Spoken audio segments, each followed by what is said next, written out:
Хамаа Гавь гэдэг Эрдэнэс таван толгой хувьцаат компани гүйцэтгэх захирал. Ер нь Эрдэнэс таван толгой гэхээр та бүхний дотор хэд хэдэн зүйл бодогдож байгаа байх. Нэгт мэдээж уул уурхайн компани, хоёрт нүүрсний компани, хамгийн гол нь 1072 хувьцаа эзэмшигч. Бид энэ мэдээллээрээ юу өгөх гэж байгаа юм гэхээр ер нь компани өнөөдрийн төвшөнд ямар үр дүнд хүрсэн бэ гэдэг мэдээллийг өгөх ёстой гэж ойлгож байна. Учир нь маш нарийн мэдээлэлтэй болсноороо өөрийн компани талаарх мэдээллээ улам бэхжүүлж цаашид яаж хамтарч ажиллах оролцоогоо тодорхой болгоно. Дэлхий дээр уул уурхай дэд үтс аж үйлдвэрлэл хөгжлийн жишг болсон маш олон компаниуд бий. Эдгээр компаниудын нэг номерын зорилго бол ил тод нээлттэй байдал. Бид шилэн компани болох зорилтыг Монголд анх удаа тавиад нэлээдгүй үр дүнд хүрэж байна. Хувьцаат компаниудад байдаг 11 том шалгуур байдаг. Үүний 10-ыг нь бид ИТТ-ийн сайт дээр ил тавьсан. Санхүү, худалдаа авалт, борлуулалт, захиргаа бүх бичиг баримтыг энд хийж чадлаа. Энийг хийхийн тулд мэдээж сая 4 жилийн хугацаанд менежментийн баггүй ажил хийсэн. Бидний 21-ээс 25 оны бизнес төлөвлөгөө А620. А6 гэдэг нь амжилттай хэрэгжүүлсэн 159 ажлаас 6-ыг нь онцолж авч суурь болгож байгаа юм. Энэ ажлыг хийж чадсанараа цаашид 20 төслийг хийж чадна гэдэг баталгаа гаргаж байгаа. Ингээд та бүхэн А6 буюу бидний амжилттай хэрэгжүүлсэн 6 гол зүйлд анхаарлаа хандуулна. А6 буюу бидний 6 амжилт. Компани бизнесийн үнцнийг тогтоож нөөцийн хэмжээг өсгсөн. Видео олон улсын талингаар нэг хувьцааны үнэлгээ 1041 төгрөг, компани үнэлгээ 14 их 80 төгрөг төрж 5-7 ордын нөөцийг өсгөн Жорк аргачлалаар 707 тэрбум тонны нөөцийг баталгаажууллаа. Компани гадаад дотоод өр төлбөргүй болж алдагдaltaгүй ажиллаж ашиг орлого нэмэгдсэн. 2017-оос 2020 онд 8.5 их 80 төгрөгийн орлого олж улсын төсөвт 2.4 их 80 төгрөг төвлөрүүлэн өмнө тавьсан өр төлбөрүүдийг бүрэн барагдууллаа. Санхүүгийн өндөр чадамжтай болж дээд бүтэц бүтээн байгуулалтын төслүүдэд эхлүүлсэн. Санхүүгийн өндөр чадамжтай болсноор 5-7 гашуун сувад 5-7 зүүн баян чиглэлийн төмөр замуудад 2.5 их 80 төгрөгийн санхүүжилтийн бусад төслийн техник эдийн засгийн үзүүлэлт зураг төслийг батлууллаа. Бизнесийн нэр хүнд өсөж ногдол ашиг олгож нийгмийн дэмжлэгийг бий болгосон. Компанийн засаглал сайжирч олон улсын нэгдсэн менежментийн 3 төрлийн ICO стандартууд нэвтрүүлж 2019 онд анх удаа 2,512,768 иргэн 486 аж ахуй нэгж төрд ногдол ашиг олголоо. Компани нийгмийн хариуцлагыг нэмэгдүүлж 5-7 төлж компаниг 445 тэрбум төгрөгөөр санхүүжүүлэн Улаанбаатарын агаарын бохирдлуудыг бууруулах ажилд ман лайлан оролцлоо. Уурхайн хөгжилд хөрөнгө оруулалт хийж ажлын байрны нөхцөл сайжирч цалин урамшуулал нэмэгдсэн. Өөрийн эзэмшлийн техник тоног төхөөрөмжтэй болж уурхайн офис, уурхайчдын хотгоны барилга баригдаж ажилчдын үндсэн цалин 45.1% нэмэгдүүлснээр дундаж цалин 2.8 сая төгрөгт хүрлээ. Амжилттай хэрэгжсэн 6 зүйлийг харлаа. Дэлхий дээр маш олон төрлийн ордууд байдаг. Эдгээр ордуудын дотроос Эрдэнэс таван толгой бол онцгой орд. Манай компани Монгол улсын дотоодод бизнес явуулж байгаа төрийн болон төрийн бус нийт компаниудын дундаас анх удаа 1 тэрбум доллар буюу түүнээс дээш борлуулалтын орлоготой компани болгон түүхэнд бүртгэгдсэн. Таван толгой ордыг бидний өвөг дээдс бидэнд та бүхэнд өвлүүлэн үлдээсэн. Энэ бол нөөцийн хэмжээгээр дэлхийд тавт ирэмблэгддэг. Металлургийнхаа нүүрсний чанарын хэмжээгээр нэгт ирэмбэлдэг ховор зүйл. Үүнийг ямар хэлбэрээр ашиглах, яаж үр ашигтай байлгах, Монгол улсаа хөгжүүлэх дэлхийд өөрсдөө цуурайтуулах боломж нь зөвхөн бидний гарт байна. Ингээд таван толгой ордынхон нөөцийн мэдээллийг хамгийн түрүүнд авъя. Ордын тогтоц. Таван толгойн коксж байгаа чулуун нүрсний орд нь 270 гаруй сая жилийн өмнө нуур тэнгисийн ёроол дургасан ургамал хүдрийн үлдэгдэл дарагдаж нүүрсчих процесс дурснаар үүссэн гэж үздэг. Геологийн структур, Хуримтлын өөрчлөлт шилжилттэй холбоотойгоор 6 хэсгээс бүрдэх бөгөөд нүүрс агуулагч бүр харилцан адилгүй давхарга уюудыг агуулдаг. Орд нь нийт тэгээс 13 дугаар бүхий 14 давхарга, 57 дэд давхарга, 360 үеэс бүрдэх бөгөөд давхарга тус бүр харилцан адилгүй коксжих шинж чанартай байдаг. Талбайн хувь 17,000 га. Энэ нь Улаанбаатар хотын хэмжээтэй тэнцвэр гүн нь 1000 м хүрэх бөгөөд 324 м Эйфелийн цамхагийг 3 давхарласантай тэнцсэн.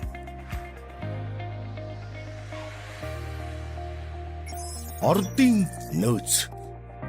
Монгол улсад мөрдөгдөж буй жишгийн үзүүлэлт нүүрсний ангилал өөрчлөгдсөнтэй холбоотойгоор 2018 онд Эрдэс баялагын мэрэгжлийн зөвлөлийн хурлаар хэлэлцүүлэн 5 толгойн ордын нөөцийг шинжилэн батлуулсан. Эрдэнэс 5 толгой компани 8 тусгай зөвшөөрлийн талбайн нүүрсний нөөц нийт 6.3 тэрбум тонн. Үүнээс коксжих нүүрс 3.3 тэрбум тонн, эрчим хүчний нүүрс 3 тэрбум тонн гэж тооцсон. 2017 оноос Жорк стандартын дагуу хайгуулын ажлыг гүйцэтгэж эхэлсэн бөгөөд энэ ажлын үр дүнгээр 2020 онд Stantec Consulting International компани олон улсын Жорк стандартаар нөөцийн тайлан гүйцэтгэж нөөцийн тайланд 7 тэрбум 70 сая тонноор тооцсон. Ордын нийт нөөцийн 50 орчим хувийг далд уурхайгаар олборлох нөөц эзэлдэг.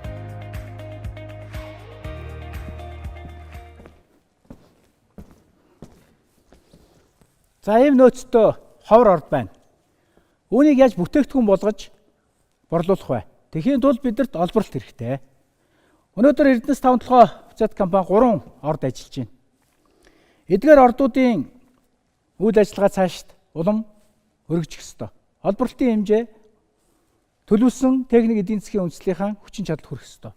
Бид дээрээс нь онц хараат, орцог, бор толгой болон далд уурхай олборлоно. Яагаад би энийг нэршлэр нь хэлээд байна гэхээр та бүхэн хэдийнэ танил болсон сая харснаар. Ингээд бид эхний ээлжинд жилд 58 сая тонн, цаашлах юм бол 75 сая тонн нүүрс олборлохоор төлөвлөж байна. Одоогийн байдлаар хуучин технологи буюу дамтрак экскаватор хосолсон технологи байгуул одоо байгаль орчинд ээлтэй хамгийн гол нь дэлхийн өндөр технологи дэвшилсэн дэвшилтэт технологиг нэвтрүүлэхээр ажиллаж байна. Олборлолтын үйл ажиллагаа бий болсноор бид 570 гаруй ажлын байрыг шинээр бий болгоно. Ямар технологиор олборлох талаар хэдүүлээ дэлгэцэндээ анхаарлаа хандуулцгаая. Санхын баруун болон зүүн уурхайн уулын ажлыг техник эдийн засгийн үндэслэлд тусгасны дагуу экскаватор, автосамсволын хослол бүхий гадаад овоолготой ашиглалтын системээр олборлолтын үйл ажиллагаа явуулж байгаа бөгөөд 5 толгойн ордын нөөцийг цогцоор иж бүрэн ашиглахаар бортегийн хэсгийн техник эдийн засгийн үндэслэлийг байгуулж 2022 оноос олборлолтын үйл ажиллагаа эхлүүлэхээр бэлтгэл ажлуудыг хангасан. 2021 оны эцсийн байдлаар цанхын зүүн баруун уурхайн хэмжээнд 83.5 сая тонн нүүрс олборлож 385.8 сая метр куб хөрс хуулсан байна. Дунд хугацааны бизнес төлөвлөгөөнд жилд олборлох нүүрсний хэмжээг 13 сая тонноос 57 сая тонн хүртэл нэмэгдүүлэхээр төлөвлөсөн. Тус хэмжээний ажлыг хийж гүйцэтгэхэд шаардлагатай дэд бүтцийн төслүүд, конвейерийн систем зэрэг томоохон ажлуудыг мөн А620 бизнес төлөвлөгөөний хүрээнд хэрэгжүүлнэ. Конвейерийн системийн төсөл. Цанхын уурхайн уулын ажлын хэмжээ болон гүн жил бүр нэмэгдэж уурхайгаас хөрсний овоолго хүртэлх тээврийн зай 5-9 км болсноор хөрс тээврийн өртөг нэмэгдсэн. Мөн 5 толгой ордын үйлдвэрлэл, технологийн паркийг нүүрс баяжуулах үйлдвэрт нэмэн өртөг шингэсэн бүтээгдэхүүн үйлдвэрлэж ордын үн цэнийг нэмэгдүүлэх хэрэгцээ шаардлагад үндэслэн тээврийн өртгийг бууруулахаар конвейерийн системийн төслийг төлөвлөн ажиллаж байна. 5 толгой ордын хэмжээнд цанхын баруун болон зүүн уурхайд тус бүр 9 км, нийт 18 км бүхий 2 шугам, уурхайгаас нүүрс баяжуулах үйлдвэр хүртэлх 12.6 км нэг шугамыг барьж байгуулахаар төлөвлөсөн. Уурхайгаас тээвэрлэх материалыг богино эргэлт хийж ботлуурт хүргэнэ. Ботлуур нь 3-аас доошгүй автосамсвол зэрэг буулгах боломжтой талбайтай байна. Ботлуурын доороос чулуулаг нь доод төвшөнд байрлах гадагшлуулан зөөх конвейер дээр бууж улмаар тээврийн конвейеруудад хүргэгдэнэ. Тоос ялгаргаас хамгаалж конвейерийн ихэнх уртыг угсардаг битүү дээврээр хаасан байна. 25 метрийн өндөртөө 1-р хагас нь овоолох үүсгэгчийн явах замын өмнөр удирдлагын төвшингээс доош тавигдана. 2-р хагас нь овоолох үүсгэгчийн явалтыг даган удирдлагын төвшнөөс дээш 25 м хүртэл өндөрт тавигдана. Ийм аргаар бага урын овоолго үүсгэгчээр нийтдээ 50 м өндөртэй үеийг хийж болно. Овоолго үүсгэгч нь конвейерийн хоёр талд ээлжлэн ажиллах боломжтой.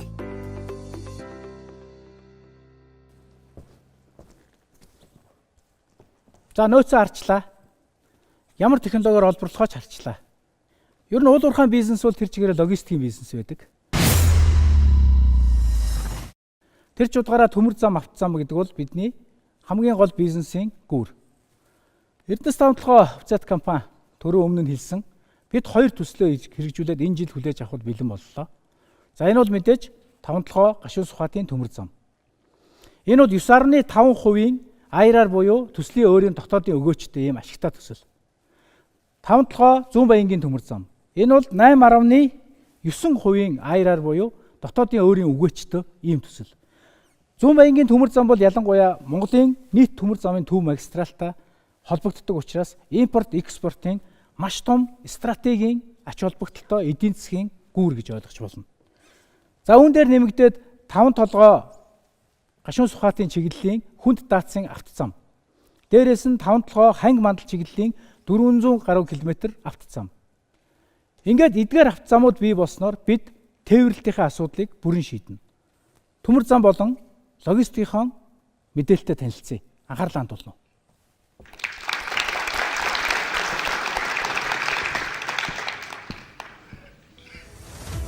Таван толгой зүүн баян чиглэлийн төмөр замын нийт урт нь 416.1 км. Жилдээ 15 сая тонн ачаа тээвэрлэх хүчин чадалтай байхаар төлөвлөгдсөн төслийн бүтээн байгуулалтын ажлыг 2019 оны 5 дугаар сарын 24-ний өдөр эхлүүлсэн. Төмөр замын бүтээн байгуулалтын ажлын хүрээнд нэг өртөө 6 зүрлэг нийт 2427 м уртын хэмжээ бүхий гүүр 595 хоолой малын гарцыг барьж байгуулна. Төсөл хэрэгжснээр 1000-аас 1200 хүний ажлын байр шинээр бий болох бөгөөд жилдээ 674.8 тэрбум төгрөгийн орлого олж 175.5 тэрбум төгрөгийн цэвэр ашигтай ажиллахаар тооцсон. 5 толгой зүүн баян чиглэлийн төмөр замын бүтээн байгуулалтын ажил 2022 оны 3 дугаар улиралд бүрэн дуусч ашиглалтанд орно. 5 толгой гашуун сухат чиглэлийн төмөр замын төсөл. Энэхүү 236.6 км урт төмөр зам нь 2 өртөө, 6 зүрлэг, 16 гүүр, 172 хоолой, мал амтны гарцтай, жилдээ 30-аас 50 сая тонн ачаа тээвэрлэх хүчин чадалтай. 5 толгой гашуун сухат чиглэлийн төмөр зам ашиглалтанд орсноор тээврийн болон хил нэвтрүүлэлтийн ямар нэг хязгаарлалтгүйгээр экспортын хэмжээг нэмэгдүүлэх боломж бүрдэх бөгөөд тээвэрлэлтийн өртөг одоогийнхоос 4 дахин буурах юм. Төсөл амжилттай хэрэгжснээр шинээр 2000 орчим тогтмол ажлын байр бий болж жилд 268.9 сая Америк долларын орлоготой 147.7 сая Америк долларын цэвэр ашигтай ажиллахаар тооцсон. 2022 оны 7 дугаар сард бүрэн дуусгаж ашиглалтанд оруулна. Саяхан манай хуралдсан хуцаа эзэмшдийн хурлаар Эрдэнэс тавталгай хувьцаат компани 15 жилийн стратеги төлөвлөгөөг баталж өгсөн. Мөн 5 жилийн А620 бизнес төлөвлөгөөг бид нар яриа яваад байгаа. Хаана очих нь тодорхой байна, хинтээ уулзах нь тодорхой байна, ямар орлого олох нь тодорхой байна. Харин тэрийг олохын тулд дунд нь ямар зардал хэмнэж, зардлыг ашиг олгох боломж нь энэ төмөр зам дээрээ байгаа. Одоо хэлж байгаа зүйлүүд мэдээж терминал. Одоо бид нар 5 толгой гашуун сухатаар энгийнээр хэлэх юм бол жилд 58 сая тонн нүрс энэ төмөр зам автозамаар тээвэрлээд очино. Тэр 58 сая тонн нүрсийг англин ялгах, буулгах, шилжүүлэх, бүтээгдэхүүнийг төрөлжүүлэх терминалууд байгуулагдана. Харин энэ 58-ыг эргээгээд олон төрлийн шугамар экспортлно.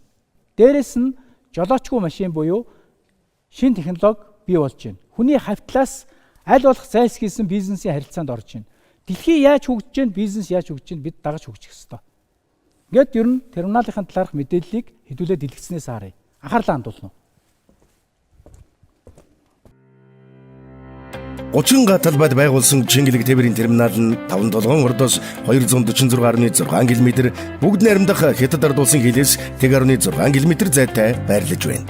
Терминал нь нүүрстэй Чингэлэг хадгалах, экспортын Чингэлэг буулгаж хадгалах гэсэн хоёр хэсэгтэй байх бөгөөд 5 толгойн орд цагаан гаднаас тээврийн хэрэгслэр Чингэлэг татсан нүүрсийг нүүрстэй Чингэлэг хадгалах хэсэгт хүргэн буулгана. Хятадын талаас хоосон чингэлэг бүхий тээврийн хэрэгсэл орж ирж чингэлгээ буулгаад нүүрстэй чингэлгийг ачин хил гарна. Ингэснээр хүн хоорондоо шууд харьцах шаардлагагүй болж цар тахлын үед ч нүүрсний экспорт саадгүй явах боломж бүрдэх юм. Чингэлэг тээврийн терминалаас гадна автозам, төмөр зам, бусад төрлийн экспортын терминалууд байх бөгөөд эдгээрийг нэгтгэн нэгдсэн терминалын төв бий байгуулахаар тооцоосон. 2023 онд 5 толгой гашуун сухатын чиглэлд параллел автозам барьж ашиглалтад оруулахаар төлөвлөсөн. Олон улсын стандартын дөрвөн игнэ замтай болсноор нүүрс тээврийн хүчин чадал нэмэгдэж 28 сая тоннд хүрнэ. 5 толгой гашуун сухат чиглэлийн төмөр зам 2022 онд ашиглалтанд орох бөгөөд 5 толгойн ордоос жилд 30 сая тонн нүүрс тээвэрлэн Хэлийн бомтод байх төмөр замын терминал хүргэх цаашлаад экспортод гаргах хүчин чадалтай. Бусад төрлийн экспортын терминалын хэсэгт жолоочгүй машин буюу AGV мөн дүүжин тээвэр, конвейер системийг зэргийг нэвтрүүлэхээр тооцон ажиллаж байна. Ингэснээр гашуун сухатын бомтоор эрчим хүчний нүүрс, угааж боловсруулсан нүүрс болон эцсийн бүтээгдэхүүнийг жилд төмөр замаар 26 сая, автозамаар 16 сая, чингэлэг тээврээр 8 сая тонн, бусад төрлийн тээврээр 8 сая, нийт 58 сая тонныг экспортлох боломж бүрднэ. Одоо бид цааш яах ёстой вэ? Одоо энэ олборсон нүүрсээ гаргаад авах уу? Эсвэл боловсруулад нэмэн үртэг шингээгээд эцсийн бүтээгдэхүүн болгох уу? Би та бүхэнд одоо нүүрс байжуулах үйлдвэрийн асуудлыг ярих гэж байна. Манай компани уул уурхай, дэд үтц, аж үйлдвэрлэл. Сая уул уурхай, дэд үтцээ дуусглаа. Одоо аж үйлдвэрлэлд орно. Эрдэс тавталгын офицерт компани 2020 онд 30 сая тонны хүчин чадалтай нүүрс байжуулах үйлдвэр байгуулахаар техник эдийн засгийн үндэслэлийг батлуулсан. Сая 22 оны 4 сараас барилгын ажил нь эхлээд явах гэж байгаа. Энэ ажил бол 10 сая тонны хүчин чадалтай байжуулах үйлдвэр. Байжуулах үйлдвэрийг дагаад 1200 ажилтны кемп, 700 гаруй ажилтны офис, цаашлах юм бол чөлөөт цаг, спорт, урлаг бүх зүйл бий болсон томоохон аж үйлдвэрийн парк байгуулагдана. Энд станц байгуулагдана, энэ усан хангамж татагдана. Энд хагас коксын үйлдвэр байгуулагдана. Ингээд нэмэн үртэг яаж шингээх талаараа хэдүүлээ мэдээлэлээ дэлгэцэн дээрээс хуваалцъя. Байжуулах үйлдвэр нь дараах үндсэн хэсгүүдээс бүрдэнэ. Нүүрс хүлээн авах хэсэг. Ил уурхайн үйл ажиллагаанд уялдуулан уян хатан ажиллагаатай бүрэн автомат системтэй байгаль орчны сөрөг нөлөөллийг бууруулах зорилгоор ганхужилтын бүтэцтэй битүү агуулгах төлөвлөсөн. Бутлах хэсэг.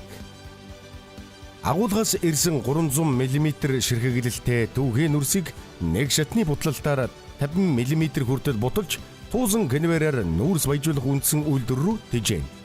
Модул тус бүрэн нүүрсийг шигших бутлах битүү галеретэй конвейерийн байгууламжтай байх бөгөөд тоосгүйжүүлэх системтэй байна.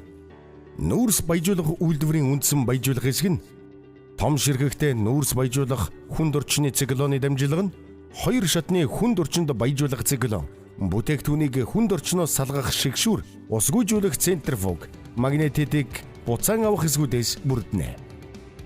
Жижиг ширхэгтэй нүүрс байжуулах дамжуулга нь ангилах циклон, TBS нектар тунаах машин, жижиг ширхэглэлтэй нүүрсийг усгүйжүүлэх центрифугийн хэсгүүдээс бүрдэнэ. Нунтаг нүүрс байжуулах дамжуулга нь флот машин, флотацийн бүтээгдэхүүн, хаягдлыг усгүйжүүлэх хэсгүүдээс бүрдэнэ. Нүүрсний бүтээгдэхүүний гарц болон чанарыг хамгийн өндөр байлгах үүднээс уламжлалт флот машин ашиглана. Флотацийн хаягдлын усгүйжүүлэлтийг өтгөрүүлэгч болон даралтад шүүлтүрийг хостуулан гүйцэтгэх бөгөөд гарсан усыг үйлдвэрт буцаан ашиглана. Энэхүү технологи нь хаягдлын далангүй учир байгаль орчинд сөрөг нөлөөлөл байхгүйгээр онцлогтой. Үйлдвэр нь технологийн процессд хэрэгжилсэн нийт усныхаа 96.2%-ийг эргүүлэн ашиглана. Ингээд нүүрсээ хагас босгуулж байна. Энэ бол анхны өртөг шингэж байгаа үйл явц. Ер нь бол нүүрснээс ямар төрлийн бүтээгдэхүүн гардаг гэдэг бол хамгийн их хүмүүсийн мэддэг зүйл бол эрчим хүч. 5 дахь дулааны цахилгаан станц гэдэг компани байгуулад олон улсын нээлттэй тендер сонгож шалгаруулсан. Одоо энэ 6 сараас 450 мегаваттын нүүрсний цахилгаан станцын бүтээн байгуулалт эхлэх гэж байна. Энэ бүтээн байгуулалт эхэлснээр бид эрчим хүчний дутагдлаа нөхнө. Өнөөдөр Монгол улс нийт эрчим хүчнийхээ 20%-ийг Оросын холбооны улсаас авдаг. Харин нефт бүтээгдэхүүний 100% хараат байдаг. Ядаж 450 мегаваттын цахилгаан станц баригдсанаар бид энэ 20%-ийг нөхөөд зогсохгүй 5-7 ордын үйлдвэрлэлийн бүсийг мөн оюутлогыг хангах боломж үүснэ. Манай энэ орд нүүрсний нөөц, асар их нөөцтгөөс гадна метан буюу газын маш их нөөцтэй. Урьдчилсан техник судалгаагаар бол 50 орчим тэрбум куб метр метан илэрцтэй байдаг. Ингээд 450 мегаваттын цахилгаан станц дээр нэмэх нь 500 мегаваттын метан буюу газ уу цахилгаан станц. Ингээд ер нь цаашд эрчим хүчээ бид яаж хангах ёстой юм бэ? Эрчим хүчний бие даасан хараат бус болох энэ нөхцөлийг яаж бүрдүүлэх талаарх 5-7 орд дээр төлөвлөсөн ажлыг видеон дээр харъя. Цахилгаан станцыг 5 толгой нүүрсний орд газрыг түшиглэн 5 толгой үйлдвэрлэлийн технологийн паркын талбайд 30 гаруй барилга, ил далд, байгууламж, объектыг барихаар төлөвлөсөн бөгөөд суурилагдсан нийт хүчин чадал нь 450 мегаватт буюу тус бүр 150 мегаваттын 3 уурын турбинтай байна. Үүнд эргэлтэд бусламтгай үйд технологийн уурын генератор, дахин халаалттай дулаан авлага бүхий конденсацийн турбин, тэжээлийн усыг халаах нам даралтын халаагуур, өндөр даралтын халаагуур, дэвшилтэт технологийн ус боловсруулах зөөлрүүлэх станц, турбинаас гарах уурыг ус хэрэглэхгүй хөргөх хуурай агаарын хөргөлтөй конденсатор зэрэг үндсэн тоноглолтой байна. Зөөхний технологи 5 толгой ордын нүүрсний шин чанар, цахилгаан станцын хүчин чадал зэргийг тооцож, эргэлтэд бусламтгай үйтэй технологийн зуух сонгосон нь хамгийн сүүлийн үеийн дэвшилтэд байгаль орчинд ээлтэй, ялгаруулах хорт бодис бага ашиглалтын хугацаа урт, өндөр бүтээмжтэй, төрөл бүрийн шин чанартай, нүүрс төлөх боломжтой зэрэг олон давуу талтай юм. Турбины хэсэг. Уурын турбин нэг дахин халаагчтай, уурын авлага бүхий конденсацийн турбин байна. Нам даралтын хэсэг дэх уурын авлагыг дулаацуулгын хэрэгцээг хангах зорилгоор ашиглав. Агаарын хөргөлттэй конденсатор. Агаарын хөргөлттэй конденсатор нь А хэлбэртэй багц хоолойнуудаас бүрдэх бөгөөд уурын дулааныг их хэмжээний агаараар үлээлгэн шингээж авах зорилттой төхөөрөмж юм. Агаарын хөргөлтийн систем нь конденсаторын дулаан солилцуулах талбайгаар агаар үлээж өгөх салхилуурын системтэй байна. Цахилгаан дамжуулах агаарын шугам. 5 толгойн 450 мегаватт цахилгаан станцаас оюу толгойн 220-35 кВт-ийн төв дэд станц хүртэл шууд холбох 220 кВт-ийн 2 хэлгээд 130 км цахилгаан дамжуулах агаарын шугам. 5 толгой станцаас 220-110-35 кВт-ийн 5 толгой дэд станц хүртэл 21 км 220 кВт-ийн цахилгаан дамжуулах агаарын шугам барихаар төлөвлөж байна. Оюун бүсийн уулуурхай болон орон нутгийн хэрэглэгчдэд чанартай, найдвартай эрчим хүчийг дамжуулах боломж бүрдэнэ.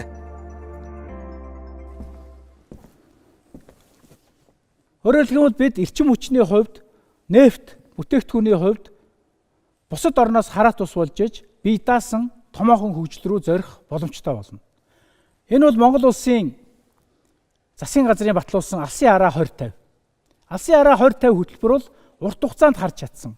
Мөн сая 2022 оны 2 дугаар сард Монгол улсын ерөнхий сайдын батлуулсан бомбын сэргэлт, аж үйлдвэрийн сэргэлт, эрчим хүчний сэргэлт гээд энэ бүх зүйл манай компани дээр 5-7 орд дээр 6 биллээ олоод ингээд явах боломжтой боллоо. Одоо харин гүн босруулалт ярив. Хагас коксын үйлдвэр байх ёстой. Хагас коксын үйлдвэр бол өнөөдөр бид нийгмийн хариуцлагын өрөөнд Улаанбаатар хотын утааг арилгах өрөөнд олон жил ажиллалаа. Үр дүнгөө өгсөн. Гэхдээ үүнийг чанаржуулах хэрэгтэй. Чанаржуулах хүрээнд бид хагас коксын үйлдвэр төлөвлөж байна. Амун коксын үйлдвэр. Энэ бол металлургийн эцсийн бүтээгдэхүүн. Энийг гаргахын төлөө Эрдэнэс 5-7 бүх түвшинд ажиллана. Бүтээгдэхүүн хөгжүүлэлт. Хөгжил хаана бид түүнийг дагаж явж явах хэрэгтэй. Ингээд коксын үйлдвэрийн технологитой танилцъя. Би ягаад энэ технологиг голцоо хэлээд байна гэхээр оюутан залуучууд та бүхэн ирээдүйд ямар мэргэжлээ сонгох вэ? Сонгосон мэргэжил нь ямар үн цэнтэй байх вэ гэдгийг эндээс хараасаа гэж хүсэж байна. Кокс эрчим хүчний үйлдвэр нь дэлхийд тэргүүлэх автоматжуулалтын технологид нийцгүйц дэвшилтэд PLC болон DCS хяналтын системтэй. Жилд 1 сая тонн кокс үйлдвэрлэх хүчин чадал бүхий 2 үйлдвэрийн модуль байх ба кокс үйлдвэрлэх явцад ялгарсан дулааныг ашиглан цахилгаан эрчим хүч үйлдвэрлэнэ. Үйлдвэрийн ерөнхий төлөвлөлт. Кокс эрчим хүчний үйлдвэрийг хүлээн авах ба бэлтгэх хэсэг, коксжуулах зуух, хөргөх, хатаах хэсэг, бүтээгдэхүүний хэсэг, хаягдал дулааны эрчим хүч үйлдвэрлэх хэсэг, лаборатори зэрэг үндсэн хэсэг дамжлагуудаас бүрдэнэ. Бэлтгэх хэсэг угаан баяжуулсан олон төрлийн өөр чанар бүхий нүүрсийг битүү агуулгад хүлээн авах бөгөөд нүүрсний хэмжээ, чийг, үнслэг зэрэгээс хамаарч 1 мм-ээс бага ширхэглэлтэй нунтаг бэлдэц болгон бутлан нунтаглаж өгөгдсөн харьцааны дагуу хольж битүү галерей бүхий конвейеринг системээр тээвэрлэн нүүрсний замхаг түргэнэ. Энэхүү хэсэг нь нүүрс хүлээн авах агуулга, автомат хяналтын жинтэй конвейер, тоос дарах усны систем, бутлуур, шигшүүр, хуваарлах цамхаг зэрэг тоног төхөөрөмжөөс бүрдэх ба үйлдвэрийн тэжээлийн 12 цагийн нөөцтэй байна. Коксжуулах, хольц буюу бэлдэц бэлтгэх хэсэгт бэлэн болсон нүүрсийг нэгтршүүлэх, түлхэх, цэнэглэх гэсэн 3 үйлдэл бүхий брикетлэх буюу цэнэглэгч машинд 90% хүртэл нэгтршүүлэн коксын зууханд ачаална. Зуухны тус бүр нь өндөр битүүмжлэлтэй 2 хаалгатай байх ба 900-аас 1200 хэмээн температурт халаан коксжуулсан нүүрсийг гарган авна. Нүүрсийг зууханд ачаалж байх үед зуухны нөгөө талаас боловсруулсан нүүрсийг гарган авах процесс зэрэг явагдах ба цэнэглэгч машины кабинд температур бууруулах тоноглол байна. Зууханд боловсруулан бэлэн болсон коксыг түлхэн тэрэгцэрт ачаалан хөргөх цамхагт даралтай тусаар шүршин хүргэнэ. Эрдэнэс 5-7 хувьцаат компани хэрэгжүүлэхээр төлөвлөж буй кокс эрчим хүчний үйлдвэрийг бүтээн байгуулснаар шин, дэвшилтэд болон өндөр технологи дамжуулах, нутагшуулах, ажлын байр бий болгох, импортыг орлох үйлдвэрлэлийг дэмжих, эдийн засгийн өрсөлдөх чадварыг дээшлүүлэх, бүс нутгийн нийгэм эдийн засгийн хөгжлийг дэмжих зэрэг онцгой ач холбогдолтой. Манай бүтээгдэхүүнээс нүүрснээс гэсэн үг 175 нэр төрөл бүхий бүтээгдэхүүн гарах боломжтой. Энгийнээр хэлэхэд та бүхэн одоо аптек ороод харахад нүүрсний юм гэж байдаг. Японд нүүрсний чихэр гэж хүртэл хийсэн байдаг. Энэ бол эцсийн бүтээгдэхүүн. Энэ хэмжээнд өртөг шингээж, энэ хэмжээнд зардал шингээж, энэ хэмжээнд орлого бий болсноор ажлын байр, баялаг бий болно. Үүний төлөө Эрдэнэс 5-7 компани дээрх төлөвлөгөөг цогцоор нь төлөвлөд явж байгаа. Энэ бол цогц бизнес. Бид нар юу орхигдуулаад байна? Хамгийн чухал амин сүнс болсон нэг зүйлийг орхигдуулсан байгаа. Ялангуяа Говийн аймгийн оюутнууд ч гэсэн байж байгаа. Юу вэ? Ус. Тий. Яг үнэн. Энэ бол ус. Ус чандман эрдэнэ гэж ярьдаг. Усны асуудлыг шийдэхгүйгээр бидний өнөөдрийн ярьсан төлөвлөгөөний нэг ч зүйл хэрэгжих ямар ч боломж үндэслэл байхгүй. Усыг бид шийднэ. Шийдэхэд тулд 2 том төслийг санаачлаад хариуцаад зохион байгуулаад явж байна. Эхнийх нь баруун талаас татагдах орхон онг төсөл. Орхон болон онгийн голоос Өмнө Говь аймгийн Улаан нуурын хөндөй энэ маш том цөөрөн байсан. Хуучин уулуурхаан гажууд үйл ажиллагаанаас болж ширгсэн. Үүнийг сэргээж 5-7 орд болон далан задгад болон бусад усан хангамжийг баруун талаар нь хангана. Зүүн талд энэ бол хэрлэн тоонд. Энэ хоёр гадаргын ус ирснээр бид говийг ногооруулах бүрэн боломжтой болно. Дээрээс нь хүн амьтан амьдрах бүхий л орчин бүрдэх боломжтой. Үүний төлөө Эрдэнэс 5-7 компани техник эдийн засгийн үндэслэл болон төслийг хөрөнгө оруулалтыг бүрдүүлэх анхан шатны бүх ажлуудыг хийгээд байна. Мөн Монгол Улсын ерөнхийлөгч 2021 онд нэгдсэн үндэсний байгууллагын энэ дээрээс 1 тэрбум мод төслийг санаачилснаа зарласан. Энэ өрөөнд манай хамт олон 180 сая мод говийн бүсэд хамаарал бүхий бүсүүдэд тарихаар төлөвлөд ажиллаж байна. Анхаарлаа хандуулна. Монгол Улсын засгийн газрын мөрийн хөтөлбөрт багтсан говийн бүс нутгийг гадаргын усаар хангах хэрлэн тоон, орхон онг эко төслийг Эрдэнэс 5-7 хувьцаат компани нь цогц ус хангамжийн төслүүдтэй уялдуулахаар ажиллаж байна. Дээрх төслүүдийг хэрэгжүүлэх нь манай улсын эдийн засаг экологийн онцгой хэрэгцээ болоод байгаа бөгөөд трас дагуух, газар тариалан, төв суурин, мал, ан амьтныг цэвэр усаар давхар хангах боломжтой. Хэрлэн тоон төсөл. Хэрлэн гол Монголын нутгаар хамгийн урт замыг туулан 1090 км урсан бүгд наримдах хятад ард улсын нутаг руу жилд дунджаар 1.6 тэрбум метр куб ус урсан гардаг. Хэрлэн голын олон жилийн дундаж урсц 19.3 м/сек байдаг бол хур борооны үерийн үед 1320 м3 секунд хүрдэг. Хинти аймгийн Дэлгэр хаан сумын тоон уулын дэргэд Хэрлэн голын үерийн усыг хурааж цэнгэг устай 1.6 тэрбум метр куб ус агуулгах хиймэл нуурыг байгуулна. Голын урсацын тохируулгын үерийн усыг хуримтлуулан усан сан байгуулснаар гол татарсан үед сэлбэх давхар боломж бүрдэнэ. Дээрх нураас сайн шанд цагаан цав цагийн усны ордыг дайруулан нийт 702 км урт 800 мм диаметр бүхий хоолоогоор 5 толгой нүүрсний уурхайн дэрэгдэх хоёрыг харьцах 200 мянган метр куб усан санд усыг авчирна. Энэхүү ус хангамжийн систем нь 2000 литр секунд хүртэл хүчин чадалтай байх бөгөөд 5 толгойн уурхайн үсэд 600-аас 800 литр секунд ус ирэх боломжтой. Нийт хөрөнгө оруулалт ойролцоогоор 1.8-аас 1.2 тэрбум Америк доллар гэж тооцсон байна. Орхон өнг эко төсөл. Уурханг аймгийн Хужирт сумын нутагт орхон гол дээр үерийн усыг хөрөмтлүүлэх 598 сая метр куб багтаамжтай орхон мөнгөд уулын усан цогцлборыг барьж 71 км урт хоолоогоор өнг гол дээрх 144.58 сая метр куб эзэлхүүнтэй өнг цагаан бургастай усан цогцлборт 1200 литр секунд усыг хүргэснээр өнг голын урсцыг нэмэгдүүлж улмаар Өмнөговь аймгийн Мандалова сумын нутагт орших улаан уурт 1000 литр секундээс баггүй ус судгах юм. Улаан уураас ус дамжуулах шугам хоолоогоор Өмнөговийн уул уурхай хүнд үйлдвэрийн бүсэд 500-аас 800 литр секунд ус очихоор тооцож байна. Нийт 535 км үргэлжлэх трассийн маршруттай систем байхаар төлөвлөсөн. Эрдэнэс 5-7 хувьцаат компани ус хангамжийн системийг энхүү гадаргын болон гүний их усүртэйгээр хослуулан ашиглах боломжтой байхаар төлөвлөж байна. Гадаргын усыг шилжүүлэн ашиглах төсөл хэрэгжиж эхлэх хүртэл хугацаанд доорх цагийн усны хоолой, цагаан цав гэсэн гүний усны хоёр төслийг хэрэгжүүлнэ. Эхний хэсэгт хийгдэх цагийн усны хоолойн төсөл болон цагаан цавын усны ордоос ус татах төсөл нь Хэрлэн голоос ус татах трассын дагуу байрлаж байгаа нь ирээдүйд төслүүдийг хооронд нь уялдуулах гадаргын усаар гүний усны ордуудаа эргэн сэргээх уламжийг олгож байгаагаараа давуу талтай.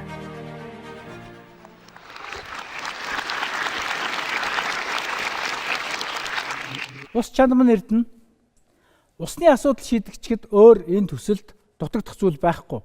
Цаашид Эрдэнэс 5-7 хувьцаат компани дагсан энэ 20 гаруй төсөл бол дэлхий дээр хэрэгжиж байгаа хамгийн сүүлийн үед хэрэгжих боломжтой цогцлбор төсөл, иж бүрэн төсөл.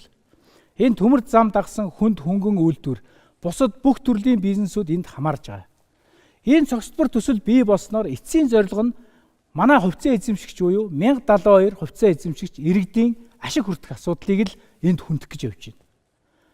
Эдгээр төслүүд бүгд бүрэн бүрэлдэхүүнээрээ ашиглалтанд орж үр өгөөжөө өгж эхэлснээр жилд нэг иргэн буюу 1072 хувьцаатай иргэн 680 мянган төгрөгийн ашигыг жил болгон хүртэх эрх нь үүсэж байна. Нэмэгдээд энэ төслүүд маань өгөөжөө улам бүр илүү өгж эхэлнэ. Энэ хэмжээгээр орох орлогууд нь олон талт төслүүдээс нэмэгдэх учраас жил болгон өсөн нэмэгдэх боломжтой болно. Бид сая 2 гол юм ярьлаа. Эхнийх нь бол мэдээж үйлдвэрлэлтэй холбоотой зүйл ярьсан. Хоёрт нь байгаль орчин экологитой холбоотой зүйл ярьлаа. Одоо хамгийн чухал зүйл бол хүний асуудал. Энэ бүгдийг хүн хийн, баг хамт олон хийн. Монголчууд өөрсдөө хийн. Тийм учраас хийхийн тулд үн цэнтэй байх ёстой өөрсдөө. 2018 оноос манай менежментийн багийн гол барьж явуулсан бодлого бол энэ. Бид нэг уурхайчныг бэлдэж үнэхээр дэлхийн өндөр түвшний оператор уурхайчин бий болгоход 250 мянган долларын үн цэнтэй капитал гэж зарласан. Нэг уурхайчин манай. Яг үүнтэй адилхан манай мэрэгжилтэн, манай санхүүч, манай хуульч, манай инженерүүд 500 мянган долларын үнэлгээтэй. Яагаад зөвхөн инженерийг, эдийн засгчийг, мэрэгжилтийг уурхайчныг үнэлж яах гэхээр цаад агуулгаараа Эрдэнэс 5-7-оор дамжаад Эрдэнэс 5-7 бол өнөөдөр Монгол улсын 2 сая 513 мянган иргэн хувьцааг нь эзэмшдэг компани. Энэ компани үнэлэмж өөрөө тогтно. Энэ компани үнэлэмжээ дагаад манай хувьцаа эзэмшигч. Цаашлах юм бол Монгол хүний өөрийн үнэлэмж тогтож байгаагаараа хийгийн давуу. Бүх төслүүд бэлэн боллоо. Олборлчлоо, тээвэрлжлээ, экспортлчлоо, эцсийн бүтээгдэхүүн болгочлоо, эрчим хүч болгочлоо, кокс болголоо. Бид ус татчлаа, тэрбум модоо тарьчлаа, говийг ногооруулчлаа. Энэ дээр хэн төвлөрхийн ихээр хүн ажиллана. Энэ 51 мянган хүн амтаа Эрдэнэсийн хотыг бид байгуулахаар төлөвлөсөн байна. Энэ бол Монгол улс, Монгол анх удаа өөрсдөө хот төлөвлөж байгаа иж бүрээр нь барьж буй хэсэг. Дэлхийн төрөлсөдөх Монгол төсөл бол Эрдэнэс 5 толгой. Тэгж учраас өнөөдөр энэ бүхнийг эх орныхон төсвийн тулд Эрдэнэс 5 толгой санаачлаад хийгээ явж байна. Та бүхэн залуучууд хамтраад урагшаа энэ ажлын ард гарахыг та бүхнээс уриалж байна. Анхаарал тавьсан та бүхэндээ маш баярлалаа. Хүрэлцэн ирсэн баярлалаа.